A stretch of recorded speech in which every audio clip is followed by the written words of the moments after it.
의대 정원 확대 등을 두고 정부와 의사협회 간 갈등이 계속 이어지고 있는데요. 전공의들이 집단 휴진을 이어갈지 밤새 논의를 했는데 집단 행동을 무기한으로 계속 이어가기로 결정을 했습니다. 정부는 깊은 유감의 뜻을 나타냈고 의료 현장에 복귀해달라고 거듭 요청했습니다. 김민혁 기자가 보도합니다. 집단 휴진을 진행 중인 전공의들이 집단 행동을 무기한으로 계속 이어가기로 했습니다. 대한전공의협의회는 오늘 오전 입장문을 내고 모든 전공의는 비상대책위원회의 지침에 따라 단체 행동을 지속할 것이라고 밝혔습니다. 이어 대의원은 이후로 7일 동안 모든 단체 행동과 관련된 주요 의사결정을 대의원의 의견을 수렴한 비상대책위원장에게 위임할 것이라고도 전했습니다.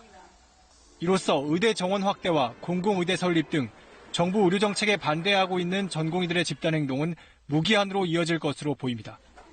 앞서 대한전공의협의회와 의학교육 수련병원협의체 등은 어제 보건복지부가 구성하는 의정협의체에서 의대 정원 확대 등 정부 정책을 원점에서 재논의하자는데 잠정 합의했습니다. 전공의협의회는 이 안을 두고 집단 휴진을 중단할지 회의를 밤새 진행했지만 결국 계속 이어가기로 결론 내린 겁니다. 보건복지부는 곧바로 깊은 유감의 뜻을 밝혔습니다. 코로나19 상황에 대화 기간 동안 집단 행동을 중지할 것을 그간 요청해왔으며 정부도 의대 정원 통보 등 일방적인 정책 추진을 강행하지 않겠다고 제시해왔다고 밝혔습니다.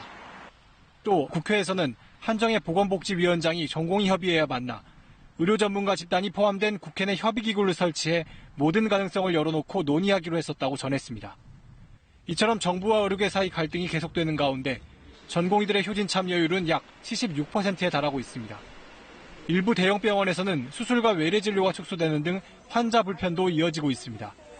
앞서 정부는 업무 개시 명령에 불응한 전공의 10명을 경찰에 고발했고 의사협회는 9월 7일부터 무기한 집단 휴진에 들어갈 것이라고 맞서기도 했습니다. 여기에 전국 주요 의과대학 교수들도 전공의들을 지지하며 제자들이 피해를 볼 경우 추가 집단 행동에 나서겠다고 예고해 진료 차질은 더 커질 가능성이 큽니다. KBS 뉴스 김민혁입니다.